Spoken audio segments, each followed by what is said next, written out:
In the winter of 1911, the villagers of Saint-Breuil kept to their routines, tending their fields and shutting their doors before dusk. Then the animals started dying. Strange tracks appeared in the snow, and the nights grew unnervingly silent. One howl from the ridge was enough to tell them something new was hunting in their valley.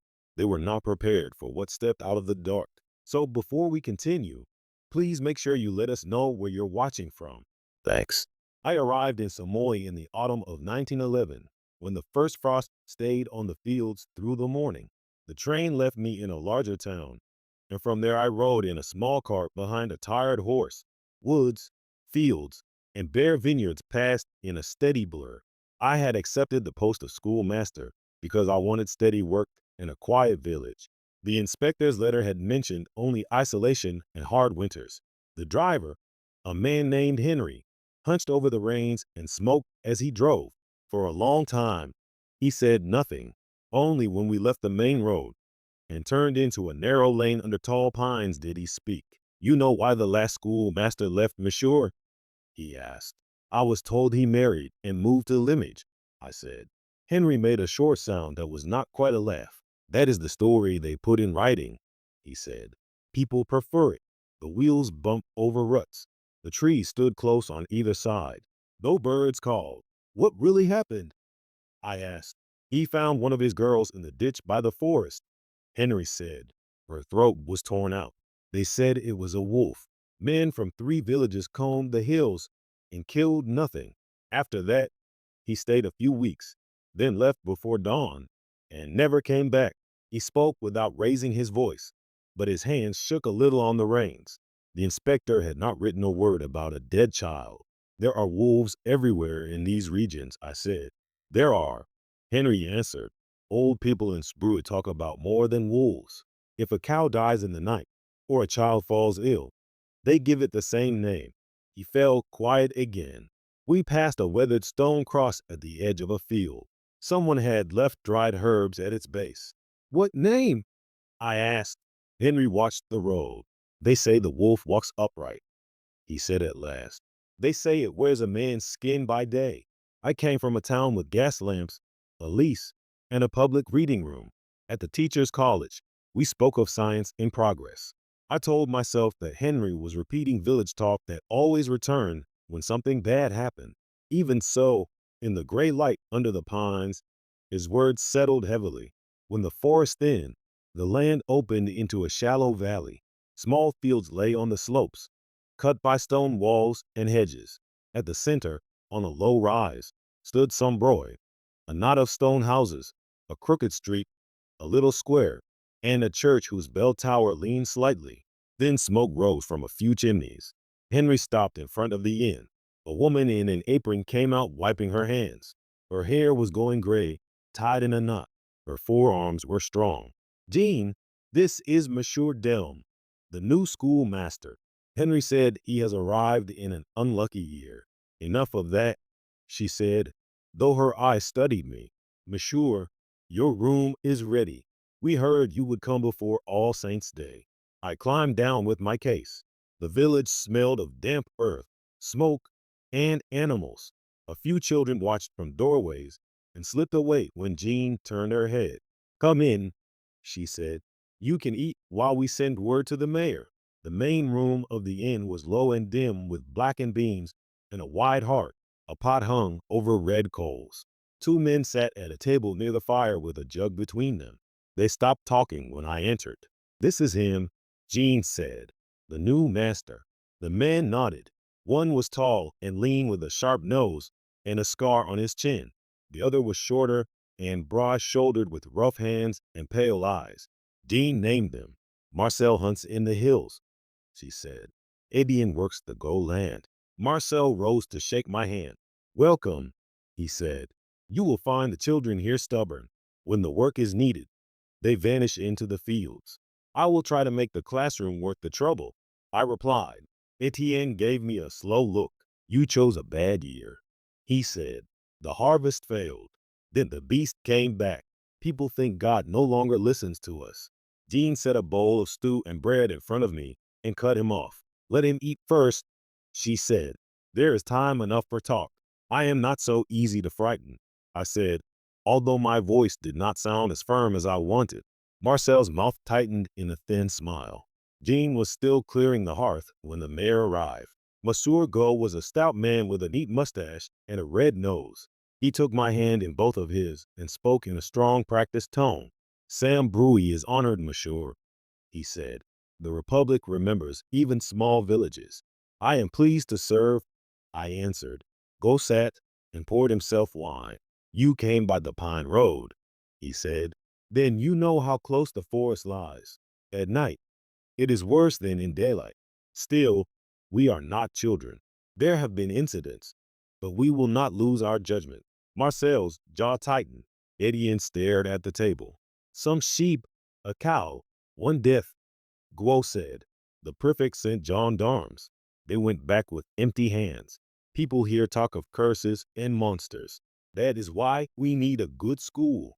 You will give our children something better than old tales. I will try, I said. Classes begin Monday, he replied. Until then, rest. If you hear howling, stay inside. The hunters are out. There is no cause for alarm.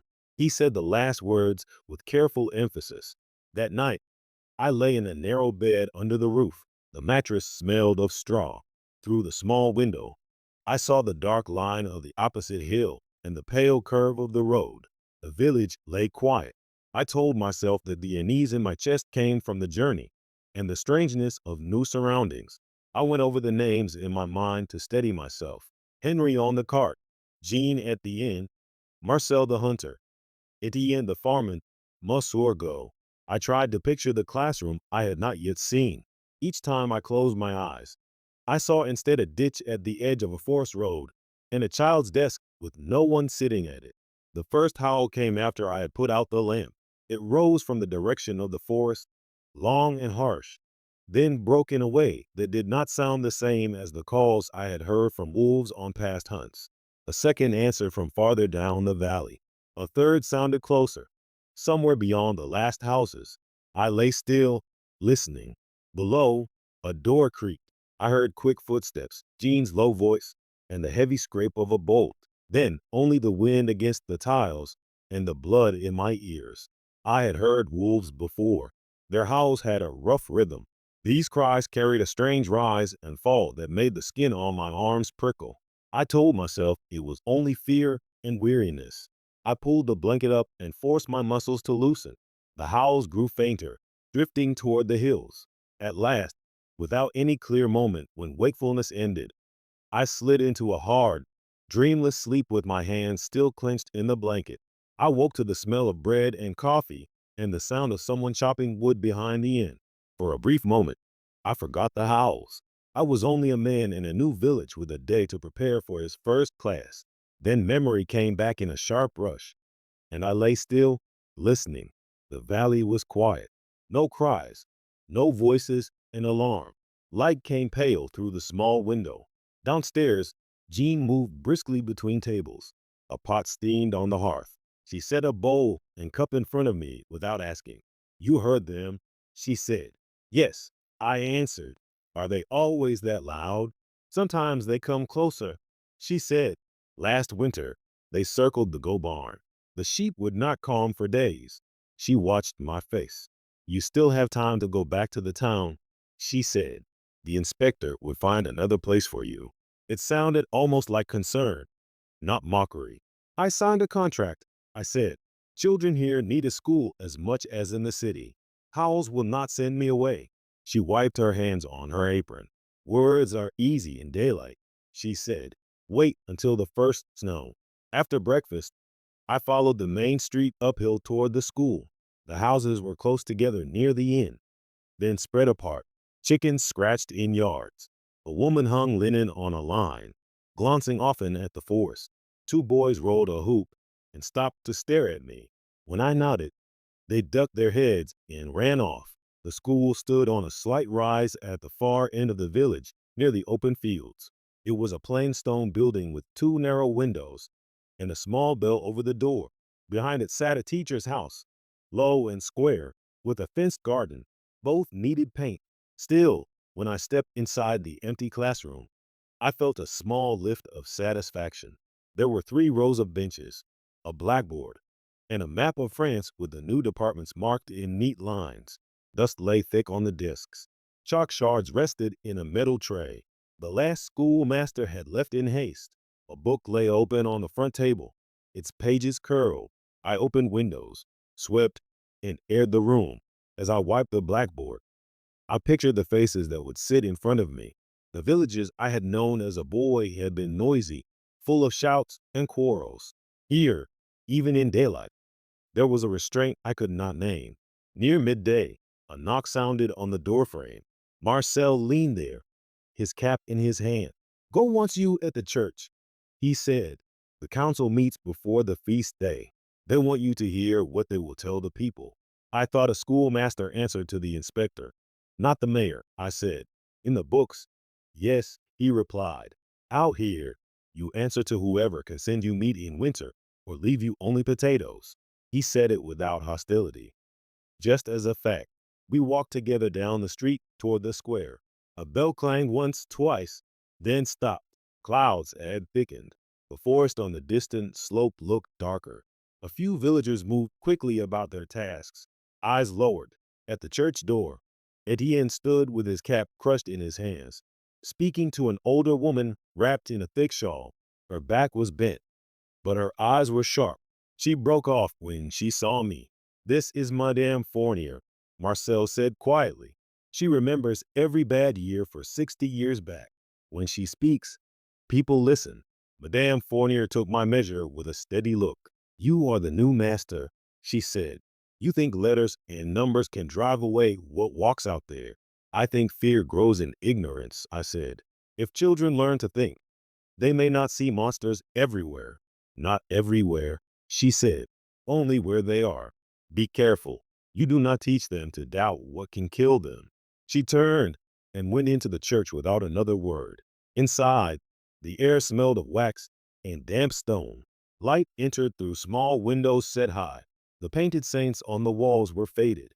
At the front, near the altar, stood Guo, the priest, and 2 older men I had not yet met. They broke off their low conversation when we approached. "Ah," Monsieur Go said, "we meet to agree on how we speak of recent events, especially before the feast. Panic helps no one. You understand?" The priest, Father Laurent, was thin with hollow cheeks and serious eyes. His cassock hung loosely on his frame. "People come to me with their fears," he said. "They speak of curses, of bargains, with things in the dark. I tell them God does not abandon his flock, yet each new death makes it harder." "How many deaths?" I asked. There was a brief silence. "One man in summer," said one of the elders, "a cooper named Simon, found in the marsh with his chest open. Then the girl by the road, as you have heard, and animals too many to count. Wolves attack livestock." I said. "That is not new." "These wounds are not like bites," Marcel said quietly. "I have hunted wolves all my life. I know what their teeth do. What we found is not the same." Go spread his hands in a soothing gesture, though his thumb rubbed his palm in small circles. "The prefect says wolves," he said. "We say wolves. That is the end of it. If anyone speaks of other things, we call it superstition. Do you agree, monsieur?" I understood what he wanted. If the schoolmaster laughed at tales of werewolves, others might follow. "I will teach what the manuals say," I replied. "I will not repeat stories that frighten children for no reason." "That is enough," he said. "We ask only that you do not give weight to old legends." Father Laurent looked toward the door where a patch of pale sky showed through. "Legends begin somewhere," he murmured, "but we will not argue about that now." When we left the church, the square had filled with people bringing offerings for the coming feast. Baskets of potatoes, jars of preserved fruit, sacks of grain. Women clustered in small groups talking in low voices. Men checked the wheels of carts in the harness of animals. Each person seemed to watch both the church and the forest. As we stepped down onto the worn stones, a shout came from the far edge of the village.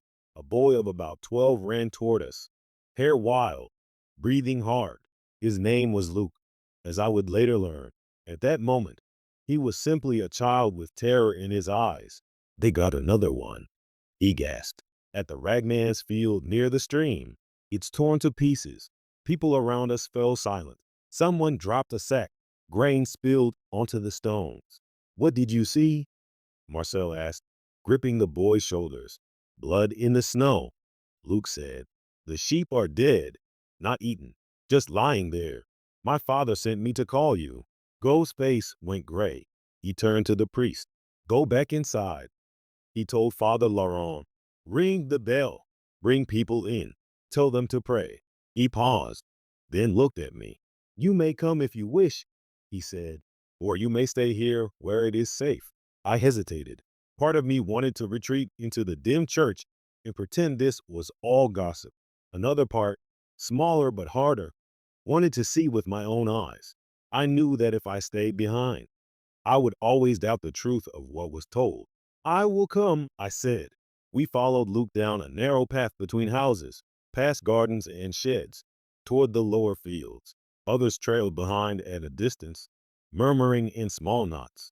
The path sloped toward the stream where a thin sheet of ice had formed in the shallows.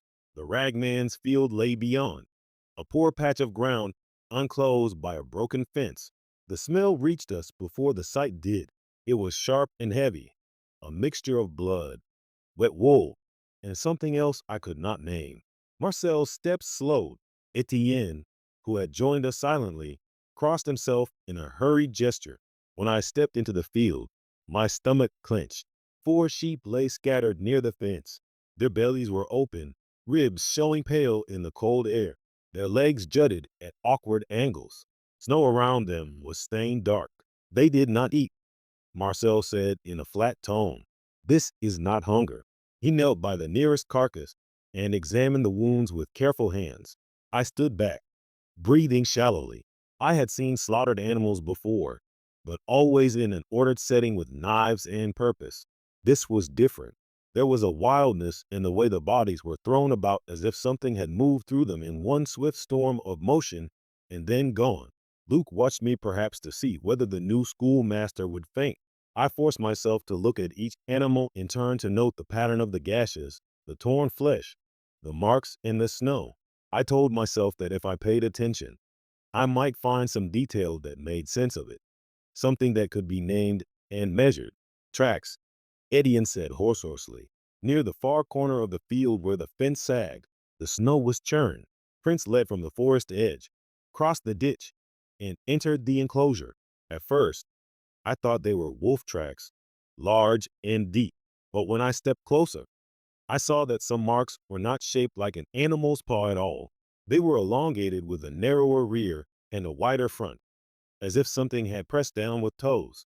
Deep claw marks scored the snow ahead of them. Between these prints lays that looked almost like a man's barefoot, but too long with the ends split into points. Wolves do not step like this, Marcel said. His voice was even, but the skin around his mouth was tight. Nor bears. I have seen bears in the higher valleys, their claws marked differently. Gold looked away. You see what fear does, he said sharply. We stand in a bloody field and our minds twist every mark into a nightmare. We say wolves. We will tell the prefect the same. Anything else invites ridicule. He stared at me. You agree, monsieur? He said behind him.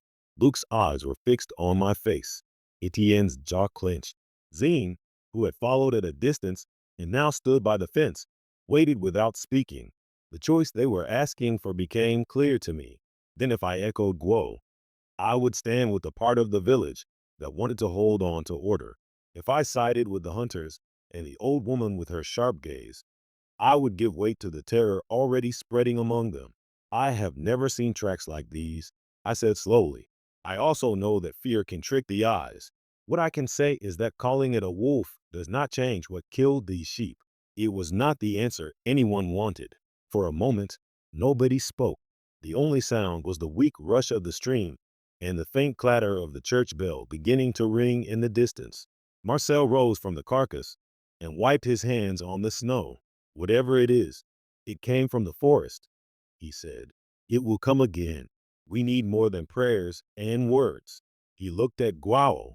We hunt tonight, he said, with or without the council's blessing. I followed them back toward the village with the cold pressing through my coat. The bell in the church tower rang steadily, calling people in. The sound drifted down the slope and over the fields. It should have felt reassuring, but the steady toll only tightened the uneasy in my stomach. Marcel walked ahead, eyes on the treant as if expecting movement. Etienne stayed close to him, shoulders rigid. Luke lingered near me, still breathing hard, as though afraid that if he let distance grow between us, whatever had crossed the field would return. When we reached the first houses, people stepped out to question us. Faces lined with worry searched our expressions. Go pushed through them and raised his voice. It was wolves, he said. Nothing more. Those who wish to pray should go to the church. Hunters will keep watch tonight. Several nodded quickly, eager for any explanation that allowed them to return to their routines. Others exchanged looks filled with doubt. A few children clung to their mother's skirts, staring at the hunter's bloodied hands. Jean was waiting near the indoor with her arms crossed. Wolves do not kill like that, she said quietly to me. They take what they can eat. They do not leave the rest as a warning. Her calm tone unsettled me more than a shout would have. I know, I said, but if I say that openly, it will cause more fear. Fear already fills this valley, she replied. Naming it will not change its presence. She turned to Marcel, who was checking the straps on his rifle. You will need help, she said. We will, he replied, but not from everyone. Some of the men panicked too easily. I did not say I would join you, she said, but I can cook for those who will watch. They cannot hunt on empty stomachs. Her matter-of-fact tone studied the men around her. Marcel nodded in gratitude. By late afternoon, the sky darkened enough to make people hurry through their tasks. Smoke rose from chimneys, and shutters closed early. I spent several hours arranging the classroom, writing Monday's lesson on the board, and placing the children's copybooks in careful stacks. When my work was done, I lingered at the window. Snow fell softly in uneven flurries, melting as it touched the ground. I thought of the tracks in the field. I had tried to put them out of my mind, but every time I closed my eyes, the shape of them returned. I searched for some rational explanation. A large dog, a wounded animal with a strange gait, a trick of thawing snow. Each possibility fell apart when I remembered their size and spacing. At dusk, Jean called me down for supper. The inn's common room was lit by 2 oil lamps and the glow of the hearth. A pot of stew simmered slowly. 3 hunters I had not met before sat quietly with bowls in front of them, their boots muddy from the hills. All had rifles beside their chairs. Marcel entered last, bringing a gust of cold air with him. We set traps near the lower ridge, he said. If anything crosses tonight, we will hear it. Are these men all you have? I asked. 4 others watch the upper road, he said. The rest are either too old or refuse to go out after dark. He pulled up a chair and loaded his bowl. You could stay here, he said to me. No one will think less of you. I thought of my narrow bed upstairs. I pictured lying there listening to the howls grow closer. The thought sickened me. I will come, I said. Marcel studied me for a moment. You do not need a rifle, he said. Stay behind us. If we tell you to run, you run. I agreed. After supper, the hunters prepared to leave. Each checked his weapon, pack, and lantern. Jean handed them small cloth bundles with bread and dried meat. For strength, she said, do not waste it. The men thanked her, even in their grim mood. They understood that she cared for every life in the village. Outside, the night had fully settled. A thin frost crackled under our boots. The moon had not yet risen, leaving the valley in darkness, broken only by our lanterns. We walked past the last houses and down toward the lower fields. The silence was almost complete, broken only by our breathing and the soft clink of metal against cloth. At the edge of the field, Marcel lifted his lantern and examined the snow. No new tracks, he murmured. Good. He pointed to a flat rock where I could sit if I grew tired. You stay behind this line of stones, he said. We will circle the perimeter. If anything moves, stay low and do not shout. The men spread out. Their lanterns formed a loose arc around the field. The stream nearby murmured faintly. For a long while, Nothing happened. My mind wandered in nervous loops. I counted my breaths. I listened to the crunch of the hunter's boots as they patrolled. The cold pressed into my hands until the skin stiffened. I shifted to keep blood moving. A distant howl broke the stillness. It came from the forest, faint but unmistakable. It rose quickly, held, then dropped in a broken pattern that made the hair on my neck lift. Marcel stopped moving. The light of his lantern swung slowly. "That is the same voice as last night," he said. "It is calling something." Another howl answered from farther down the valley. This one was shorter, sharper. It did not sound like any wolf I had heard. The men tensed. One of the younger hunters, a man named Julien, moved closer to Marcel. "Should we fire as a warning?" he whispered. "No," Marcel said. "If we scare it now, it will return where we cannot see." The howls died away. The stillness that followed felt heavier than the sound. Time passed without movement. I began to think the night would end with only fear and no discovery. Yet a part of me knew that the silence itself carried a warning. I must have lost track of the hour. The lanterns flickered low. Frost thickened on the grass. I shifted my weight again and again to keep warm. Then a soft crack sounded near the stream. Every head turned. Marcel raised his lantern.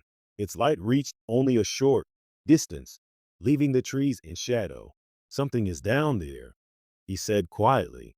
Etienne crouched beside him, rifle raised. Another crack came, this time closer, a branch being pushed aside. A footstep heavier than a fox or wolf. Without speaking, Marcel moved toward the stream, the other men forming a slow semicircle. He held his lantern high. The light slid over reeds, the thin crust of ice, and the pale trunks of trees. Nothing moved. "Do you smell it?" Julien whispered. At first, I did not. Then it reached me. A sharp, thick scent of wet fur, blood, and something older I could not name. It coated the back of my throat. Marcel gestured for the men to spread farther. I stayed behind them, my heart pounding against my ribs. The rustling came again. "Hold," Marcel said. The reeds parted. A shape stepped into the lantern glow. At first, I could not understand what I saw.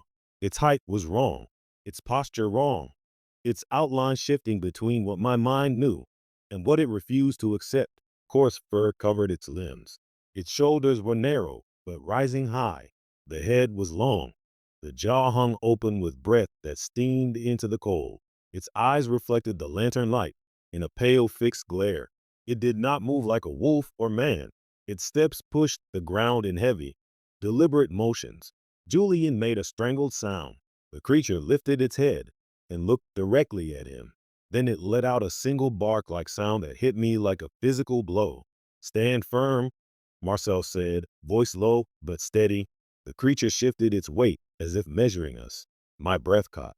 Then it took a step forward. The creature's forward step pushed the reeds aside with a slow, deliberate movement. Its chest rose and fell with steady breaths. Its gaze moved from Julien to Marcel, then to the rest of us. Every part of its posture suggested control, not confusion or panic. Marcel raised his rifle, but did not fire. "Do not shoot unless it charges," he said. His voice stayed calm, but I saw tension in his jaw. The other hunters tightened their grips on their weapons. Julien's hands shook so badly that the barrel of his rifle tapped against a stone. The creature stood fully clear of the reeds now. The lantern light revealed the thickness of its limbs, the roughness of its fur, and the way one of its forearms hung slightly lower, as though it carried more weight on that side. Its breath came in heavy bursts that sent small plumes into the cold air. It stared at us without fear. I felt my legs weaken. I tried to steady myself by focusing on details. The way its fingers ended in long points, the dark patches of dried blood on its lower jaw, the uneven shape of its ears. Each detail only increased my dread. It took a slow step back, careful not to make noise. His gaze stayed trained on the creature. "We cannot outrun it," he whispered. "I know," Marcel said. The creature tilted its head. The movement was slow and deliberate, as though it were studying us with the same attention we gave it. For a moment, the entire field held its breath. Even the stream behind it seemed to fade from my hearing. Then a shout broke the stillness. Luke, who had been told to stay behind with the others near the village edge, had followed anyway. I saw him out of the corner of my eye running toward us without caution. Before I could shout for him to stop, he slipped on the frost and fell forward with a sharp cry. The creature's head snapped toward him. "Get him!" Marcel shouted. Julien dropped his lantern and sprinted toward the boy. The sudden movement broke the fragile stillness. The creature growled. The sound vibrated through the ground. Julien grabbed Luke by the arm and pulled him up, but the creature began to move toward them with measured steps that grew faster with each stride. "Back!" Marcel yelled. "Back to the stones!" He fired a shot into the air, not at the creature, but high above it. The blast echoed down the valley. The creature halted, its chest heaved with focused breaths. It looked from Marcel to the boy, and then let out a short, harsh sound that did not resemble any animal call I knew. Julien reached us with Luke in tow. The boy clung to him, trembling violently. The creature took another half step, then stopped again. Its body tensed in a way that made every muscle visible under its coarse fur. Marcel kept his rifle trained on it. "We break for the village," he said without turning his head. "Do not run unless I tell you to." No one argued. We began to move. Slow steps, no sudden actions. The creature followed. Its strides matched our pace, always staying just beyond lantern range. Each time we slowed, it slowed. Each time we paused, it paused. The sound of its steps pressed into my bones. Heavy, intentional, measured. It was hurting us. When the first roofs came into view, a bell rang again from the church tower. The sound stretched through the air in long, uneven strokes. Lights flickered behind shutters. Shadows moved inside. The creature stopped at the last field before the village. It watched us walk the final stretch.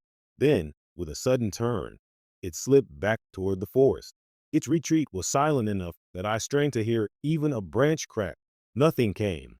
Only when it disappeared into the dark did my breath escape in a rush. Luke sobbed quietly in Julien's arms. Marcel lowered his rifle. "We cannot stay out here again," he said. "It is not afraid of us." Etienne wiped his mouth with the back of his hand. "It followed our steps like it already knew them," he said. Jean met us at the inn door. She saw Luke's face and pulled him into her arms without a word. Her expression was tight with worry, but not surprise. "You saw it," she said. Marcel nodded. "We saw enough," he answered. Inside, the hunters gathered around the hearth. No one wanted food. No one wanted drink. Their silence carried more weight than any outburst would have. Julien stared at the floor. It looked at me. He said quietly. It knew I was the one who moved first. "You are alive," Jean said. "That is what matters." I sat with my back against the wall, hands still trembling. My mind replayed the creature's measured steps, its steady gaze, the way it had mirrored our movements without effort. "It let us go," I said. Marcel shook his head. "It did not let us go," he said. "It learned us. There is a difference." We did not sleep that night. Each time the wind brushed against the eaves, someone lifted his head. Luke sat wrapped in blankets near the hearth, refusing to close his eyes. Jean stayed awake, moving quietly among us, adjusting the fire, setting water to heat, checking the shutters. Just before dawn, the church bell rang again. 3 short strikes. Guo had arranged a signal with the hunters. 3 strikes meant something was wrong. Marcel rose immediately. "We go," he said. He looked at me. "You do not have to come this time." I stepped forward anyway. "I will come," I said. The square was full of people by the time we reached it. Some carried lanterns. Others stood in their nightclothes. Father Laurent stood at the church steps holding a candle. Go met us with a pale face. "It took a man," he said. "Old Bertrand behind his barn." A murmur spread through the crowd. "Show us," Marcel said. Go led the way down a narrow lane to the edge of the village. Frost glimmered on the rooftops. The barn stood open. The ground near it was disturbed. Several villagers knelt there whispering prayers. When we reached them, they parted. Old Bertrand lay on his back. His eyes were open. His chest was torn in a single brutal strike. Blood had frozen in dark patterns across his coat. His hand still gripped the lantern. The glass was cracked as though something had struck it hard. Tracks surrounded him, the same prints from the field. Only this time they led deeper into the village before turning back toward the forest. Marcel crouched over the body. "It is hunting closer," he said. "It is watching how we move." Woe trembled. "What do we tell the people?" he whispered. Marcel stood, his face set. "The truth," he said, "because anything else will kill us faster." He looked toward the forest. "We hunt again tonight, but next time it will not watch. It will come for us." The villagers stared at him, waiting. "Whatever this is," he said, "it will not stop. Not until we end it." The crowd around Bertrand's body grew thicker as more villagers pushed forward, drawn by the sound of whispered prayers and the grim stillness of the hunters.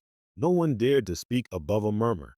Even the children sensed the weight of what lay in the frost. I tried to read the expressions on the faces around me: fear, anger, disbelief, but most of all, resignation. They already understood that the boundaries they relied on, the fields, the fences, the night watch, no longer protected them. Marcel pulled a blanket from a nearby cart and covered Bertrand from the neck down. He rested one hand on the old man's shoulder for a brief moment, bowed his head, then stood. "We cannot leave him here," he said. "Take him to the church. The priest will prepare him." Villagers stepped forward without being asked. Two men lifted the body with slow care and carried him toward the square. People parted as they passed. Some crossed themselves. Others whispered the man's name. Behind them, a woman I did not know sobbed softly, clutching her shawl to her face. "Who found him?" I asked.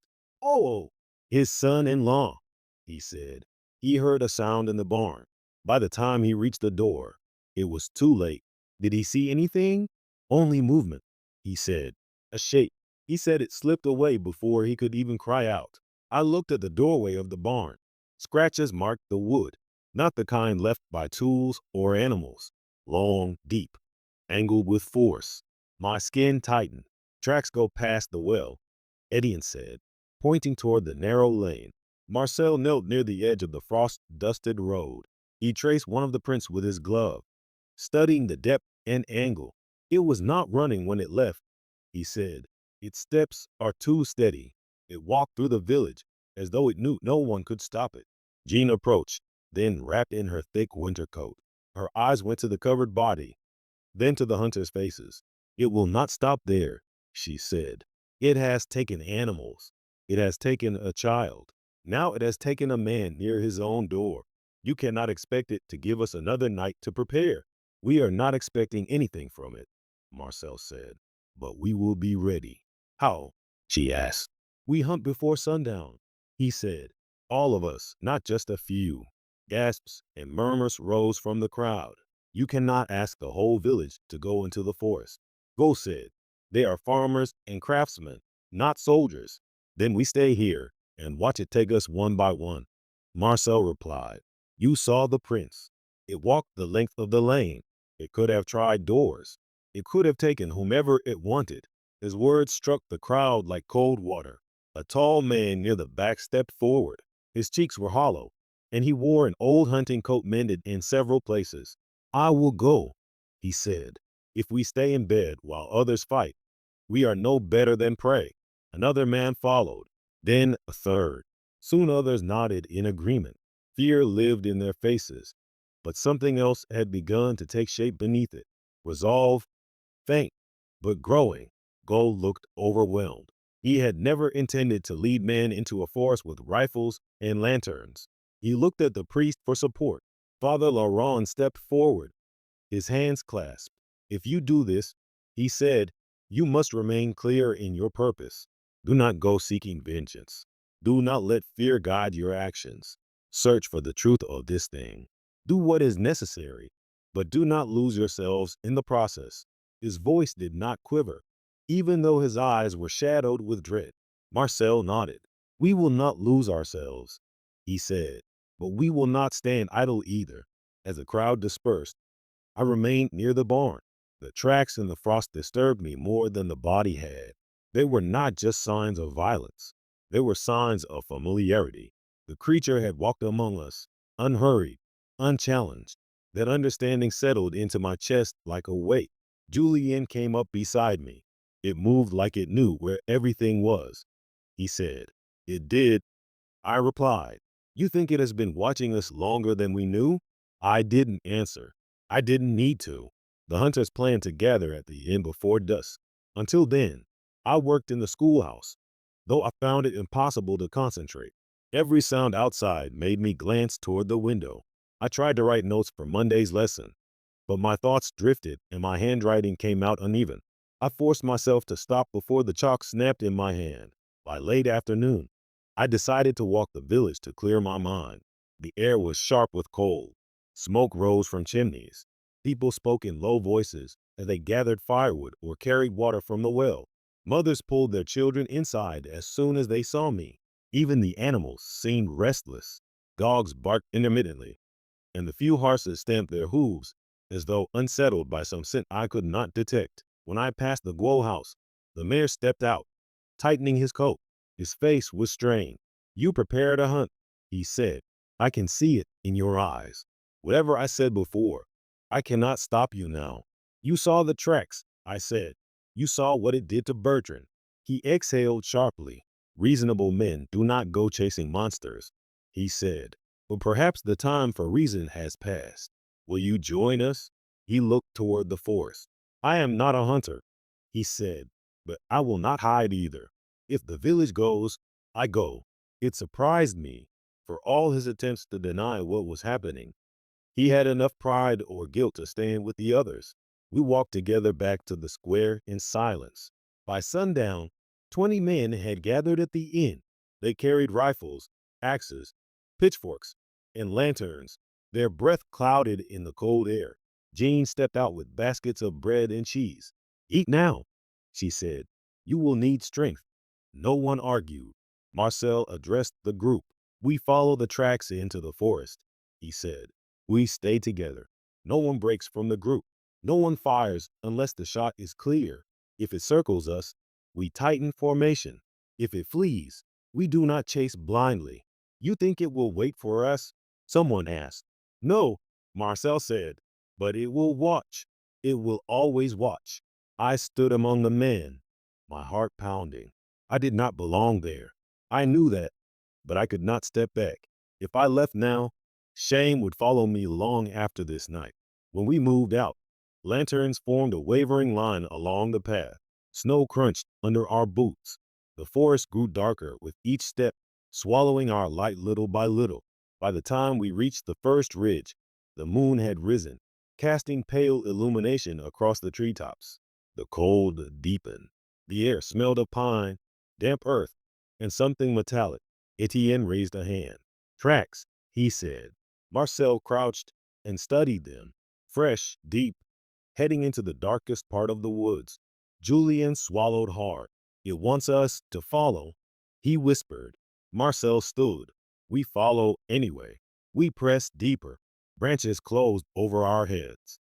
Lanterns flickered against trunks and roots. The silence grew heavier. Every step felt like a step away from safety and closer to something that understood us far too well. Hours passed. The tracks continued. They were never hurried, never frantic. Then Etienne halted again. "Mars," he murmured, using Marcel's childhood nickname. "It has changed direction." Marcel studied the ground. "It is circling." A realization passed through the group like a chill. "We are not hunting it," Julien said. "It is hunting us." Marcel did not deny it. "Keep formation," he said. Lanterns up, we moved again, but fear seeped into every step. Then from somewhere behind us, a twig snapped. Another crack followed. Then a low sound between a growl and a breath. Every lantern swung toward the noise. The trees shifted with shadow. Something moved just beyond the light's reach. A second crack echoed through the trees, sharper this time, as if something heavier than any deer or wolf stepped on a frozen branch. The men tightened instinctively, lanterns lifting in a trembling arc. I felt the cold settle deeper into my chest as though the air itself thickened. Marcel raised his arm for silence. No one dared to breathe loudly. The forest around us seemed to close in its branches like unmoving watchers. I turned slowly, lantern held just high enough to light the ground at my feet. The space beyond its reach looked endless. Another sound came, not a snap this time, more like a slow, steady pressure on snow and leaves, as if something large placed its weight with precision. It is behind us, Etienne whispered. It is everywhere, Julien muttered, voice breaking. Marcel shook his head. No, one set of tracks, one creature. But even he sounded unsure. The lantern light flickered over the trees again, and I thought I saw movement. A brief shift, a darker shape behind a trunk. As I stared, trying to understand whether it was shadow or figure, a low, rough exhale drifted through the air, the creature's breathing close. Marcel took 2 steps forward, raising his rifle. "We hold," he said. "Do not break." As soon as he spoke, a thud came from our left. The men turned, rifles lifting. Another thud echoed behind us. The forest erupted in cracking branches. For a frantic moment, I believed we were surrounded by more than one creature, but each sound came in fragmented, deliberate bursts, as if a single thing was testing our direction and reactions. The creature was moving fast. It was circling. Something scraped the bark of a tree near me. I swung my lantern. Deep claw marks scarred the trunk fresh. The resin still gleamed in the faint light. A shout burst from the back of the group. "It's there!" Everyone spun. A large shape darted between 2 trees, too fast to see clearly, too quiet for its size. The lanterns caught only glimpses. For a breath, a curved back disappearing behind a thicket. Julian stumbled backward. "It knows we're scared," he said. "Stay together." Marcel snapped. Lanterns forward. We shifted into a tighter cluster. Lanterns raised, rifles outward. But the forest became its ally. Every trunk, shadow, and hollow gave it a place to hide. Every step we took seemed to reveal nothing but more emptiness. A distant howl rose, but not the full echoing call from nights prior. This was shorter, deeper, a signal, a declaration. It was close. The howl died. Then came silence more complete than before. "Do not move," Marcel whispered. We froze. Breath clouded the air. Somewhere behind me, I heard someone quietly sobbing into his scarf. Woe muttered a prayer under his breath, his voice trembling. Then the forest floor shifted. The creature stepped into the ring of lantern light, its entire shape finally revealed. It stood upright on elongated legs, its shoulders hunched upward, its arms hung low, ending in fingers tipped with curved claws. The fur was matted with dried blood and dirt. Its chest rose and fell in slow breaths. Its face, wolfish but not fully wolf, watched us with an unreadable intensity. The eyes reflected lantern glow in a pale, steady glare. Every man froze. Marcel lifted his rifle slightly. "Hold," he said. But the creature did not advance. It stood staring at us as though calculating. Its breaths came louder, filling the space between trees with uneven rhythm. No one dared to breathe loudly. No one dared to whisper. Then the creature stepped forward. Julian panicked first. He fired. The shot tore through the quiet, echoing off every trunk. The creature jerked back, not from the impact of the bullet Julian had missed, but from the sudden, uncontrolled action. The men exploded in noise. Lanterns swung, rifles lifted. The creature reacted instantly with a growl that tore through the cold. It lunged into the lantern light. Everything broke at once. The men scattered. Some moved back. Others tried to form a line. Julian fell in the snow. Etienne grabbed him and pulled him up. Gold dropped his lantern. It shattered, spreading oil across the ground as the flames struggled. The creature's hands swept out. One of the hunters, Alan, was hit across the chest. He flew backward with a cry, landing in a heap. His lantern rolled and went dark. "Form up," Marcel yelled, but his voice was drowned by shouts. The creature moved with brutal speed. It leapt toward Marcel. He fired at point-blank range. The shot struck fur, but the creature only staggered before charging again. Marcel dove aside. Its claw slashed into a tree trunk where he had stood an instant before. Another hunter tried to flank it. The creature swiveled and caught him by the arm. I heard a crack. The man screamed. The creature threw him to the ground. The rest of us stumbled backward in a loose ring. Lanterns flickered wildly. Shadows moved too quickly to understand. I held my lantern up, but my hand shook uncontrollably. Each breath felt thin. The creature stood over the injured man, snarling. Then it turned its head. It looked directly at me. A freezing shock went through my body. I could not move. Its gaze held mine as though weighing me, understanding me, deciding something. Then it stepped forward. I stumbled back. I tripped on a route and fell onto the snow. My lantern tilted and nearly slipped from my hand. The creature advanced, closing the distance in long strides. Hey! Marcel's shout cut through the panic. He stood behind the creature, rifle raised, breath ragged. The creature pivoted. Marcel fired again. The bullet struck its shoulder. This time, the creature roared, a low, deep, furious sound that made my teeth feel as though they were vibrating. It lunged at Marcel. Both disappeared into the dark. Marcel! Etienne yelled, running toward the sound. The rest of us followed in staggered fear, lanterns whipping light across the trees. Branches scraped our coats. Snow crunched in frantic rhythms. We heard another roar, then the thud of bodies colliding with the ground. When we reached them, both were down. The creature struggled to rise, hit hard by the shot. Marcel lay on the ground trying to push himself up with his elbow.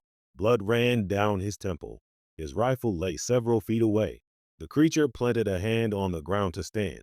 Etienne did not hesitate. He raised his axe and swung. The blade struck the creature's neck. A heavy, brutal sound followed. The creature collapsed. Its body hit the ground with enough force to shake loose snow from the branches above. The forest went still. No growls, no movement, only the ragged breathing of terrified men. Etienne stood over the fallen creature, axe still in hand, chest heaving. Julien trembled beside him. Go sank to his knees. Marcel lay motionless. I crawled to him. Are you hurt badly? I asked. He blinked slowly. I am alive, he said. His voice was thin but steady. I turned.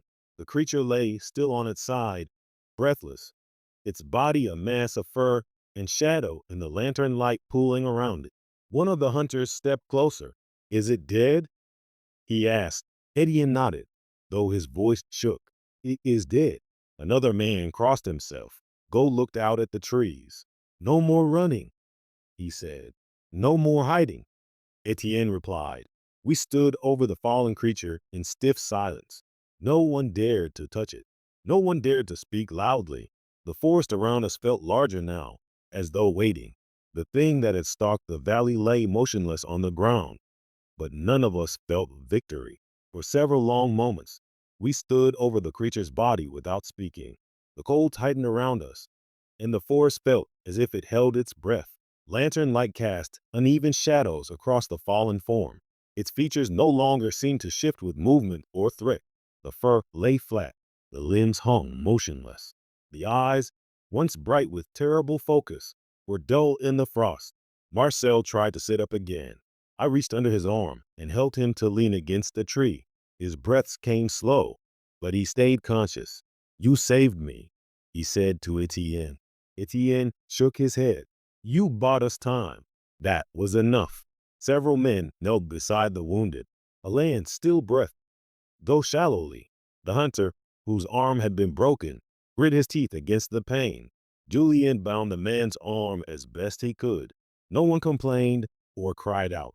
They worked with quiet urgency as if afraid to disturb the silence that had settled over the clearing.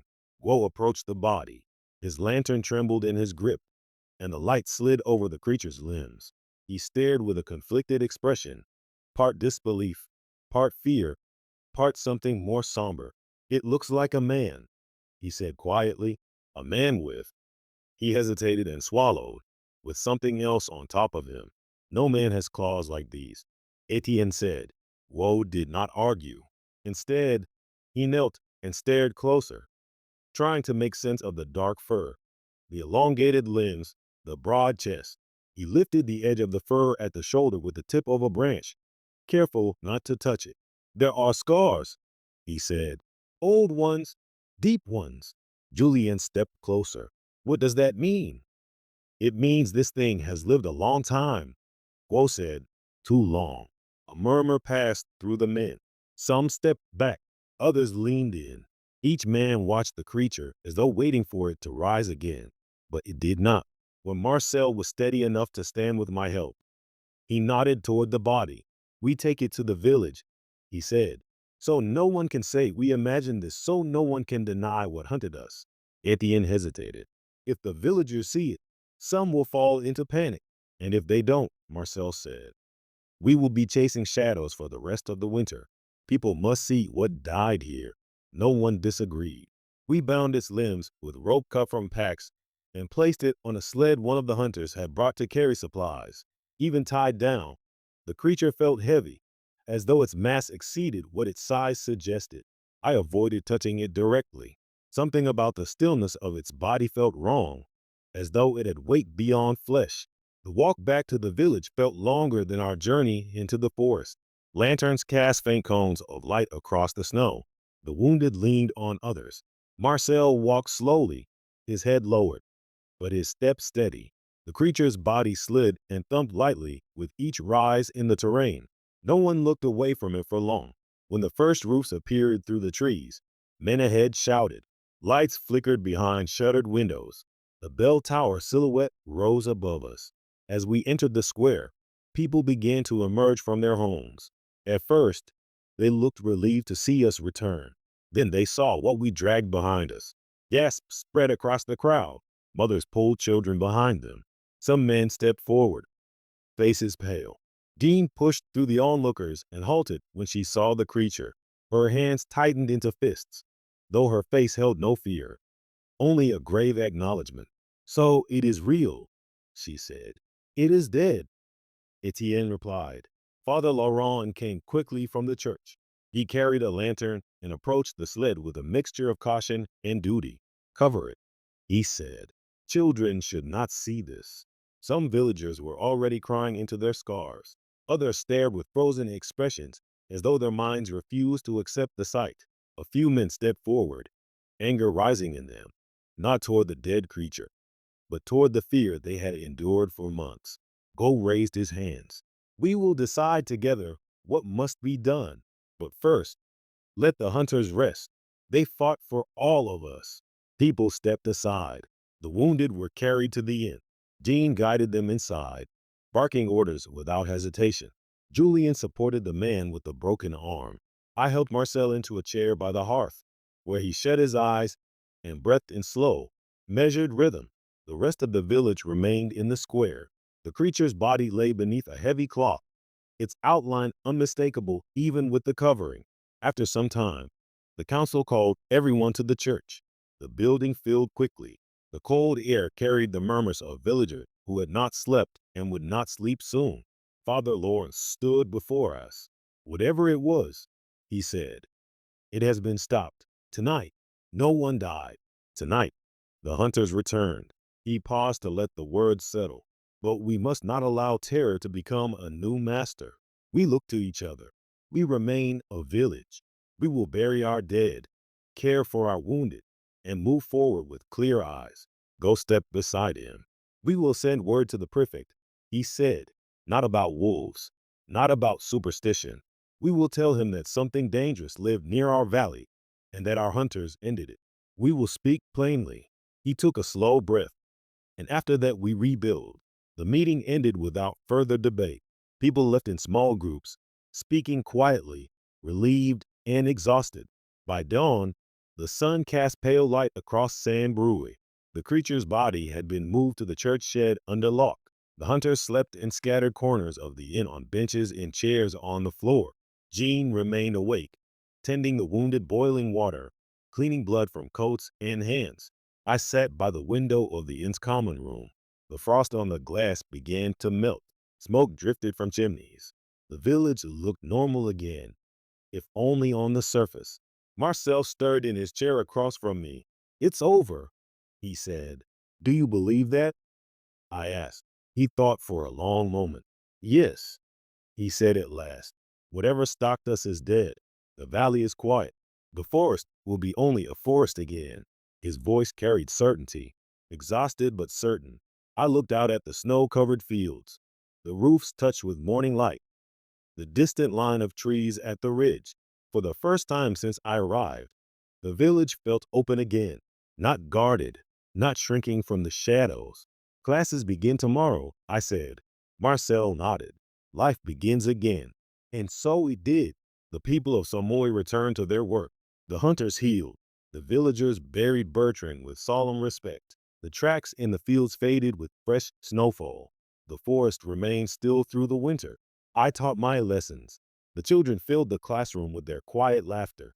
At times I looked toward the treon, remembering the creature's gaze and the cold weight of that night. But the days passed and nothing moved there but birds and wind. Spring arrived. The snow melted. New shoots grew in the fields. The village lived forward. In time, the events of that winter changed into a story the old told by the fire, a real story from a real night when fear had stepped out of the forest. And when the villagers of Saint-Breuil faced it together,